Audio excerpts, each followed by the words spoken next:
председателе. Почитувана македонска јавност, почитувани колеги, почитувани медиуми.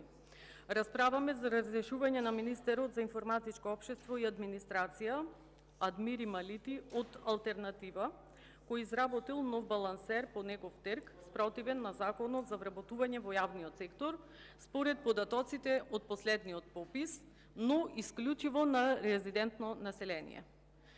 Но ако се постапуваше по закон, правила и прописи, немаше да дојдеме до тука. Ниту едно вработување во јавните институции не е поврзано со квалитет и стручност, туку со партиска припадност или со некои квази изјаснувања за национална припадност. СДСМ и нивниот коалиционен партнер ДУИ го користат овој систем за вработување на партиски послушници. Факт е дека има вишок вработени во јавниот сектор и администрацијата, а згора на се дополнително се вработуваат нови кадри, само под изговор да се постигне некаков етнички баланс и ништо повеќе. Ваквиот досегашен систем на вработување на администрацијата донесе неквалитет и неажурност, со што се создава голема неправедност и нефункционалност. Токму таа неефикасна администрација беше главна и одговорна пречка за ненабавувањето на лекот за болните од цистична фиброза. Затоа ни заминуваат најдобрите, најквалитетните. Исто така, министерот за информатичко општество е тој што треба да се занимава со сајбер безбедноста, кога секојдневно се соочуваме со хакирани напади на институциите, но досега ништо не направи во однос на тоа. Фондот за здравствено осигурување се уште е блокиран, а воопшто не се загрижени дека нема лекови за граѓаните. Не се исплаќаат боледувањата, нема плати за здравствените работници и затоа не излегуваат на штрајк. 6-та година, откако СДСМ и ДУИ ја предводи владата, ветуваа подобрувања, но наместо тоа се менуваат само министрите, кои ја влошија инфлацијата и не доведоа до катастрофален животен стандард. Се повеќе се поставува прашањето колку смената на министри може да биде добра за успешно функционирање на владата, ако се има предвид дека и остануваат неколку месеци до крај. За 6 години успеавте да го уништите сиот институционален капацитет кој се создавал во минатото. Државата никогаш немала повисока стапка на јавен долг и највисока инфлација во последните 20 години. Само празни ветувања и неспособни кадри кои гледаат само да ги донаполнат собствените џепови. Народот е излажан, очаен и се бори за гола екзистенција. Го допревме дното. За жал, страдаме од лоши и корумпирани политичари, која доведоа Македонија до бездна, лоша и корумпирана држава. Разочарувачки е фактот дека младите, па и повозрастните, масовно почнаа да се иселуваат од Македонија, без разлика на етничката определба. Само во првото полугодие се испишале повеќе од 670 ученици, 150 деца од училиштата во Штип, Кочани, Кавадарци, во Тетово над 200 ученици, 130 во Прилеп. Македонија се празни и тоа алармантно. Ретко кој од младите не размислува или планира да замине од државата, без разлика дали станува збор за студент или некој што работи. Мотивите се различни, но доминантно се економски. Во изминатите години владење, СДСМ и ДУИ предизвика огромно незадоволство и разочараност кај младите.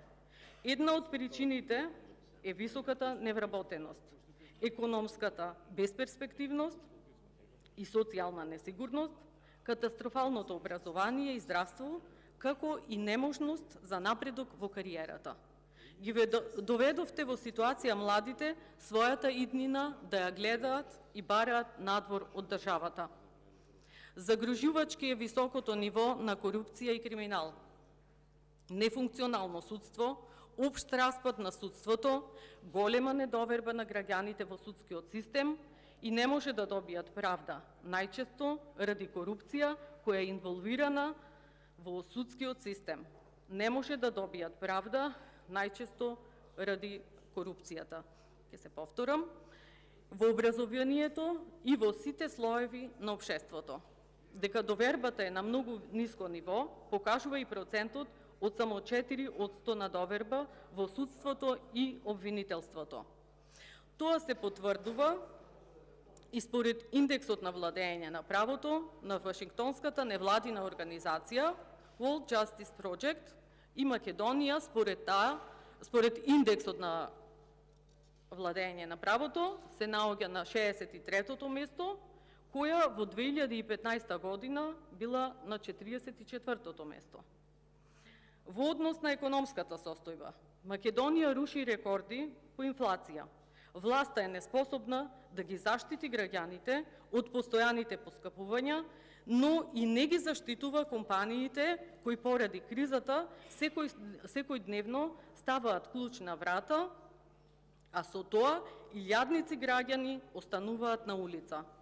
Наместо тоа, власта на граѓаните зачестено им задава нови удари, како што се честите поскапувања на струјата, а со тоа поскапувања и на се останато. Властта ги уништува стандардите и во образованието.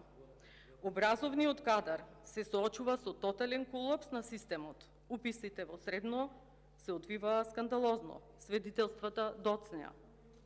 Наместо сведителства се приложуваа слики од дневникот. Наместо учебници се нудеа материјали за учење, прирачници или некои упатства. Грешки во учебниците.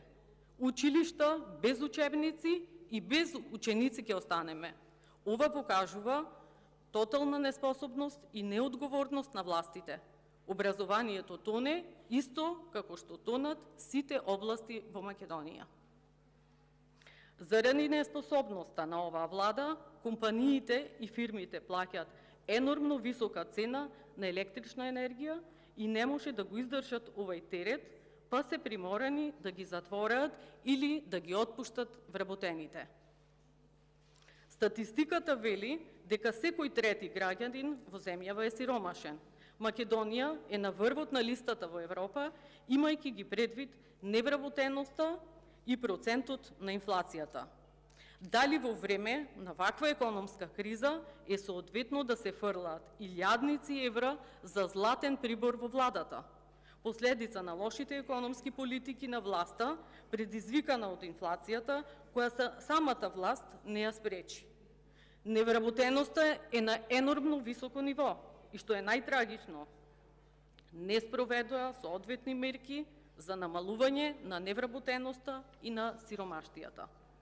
На оваа влада не им е важен интересот и напредокот на државата, туку личниот. Бидејќи ако се грижеа, немаше да ја уназадат. Го вратија пасивниот однос на пронаоѓање странски инвестиции, односно воопшто ги нема, наместо економски развој и просперитет. Нема донесено ниту една инвестиција, со оглед на фактот на кој начин и како ги трошеа државните пари, тогаш не е чудно што новокомпонираната влада и понатаму ќе продолжи со поразителна политика и со ваквиот неагилен однос и неисполнување на задолженијата и очекувањата од граѓаните. Со откажување на еврообврзницата од 600 милиони евра, чија причина е смената на министерот за правда, кој поднесе оставка, се прашуваме дали ќе се зголеми каматата што ќе ни биде понудена на меѓународниот пазар? Дали инвеститорите што ја купиле ќе бараат оштета за еднострано раскинување на договорот? Дали имаат подготвено план и стратегија како ќе ги финансираат приходите и буџетскиот дефицит? Се прават, дури ја жртвуваат и иднината на народот, само да останат на фотелите уште некој ден, месец плюс. На лицемерното и пропагандата за власт и нема крај. Благодарам.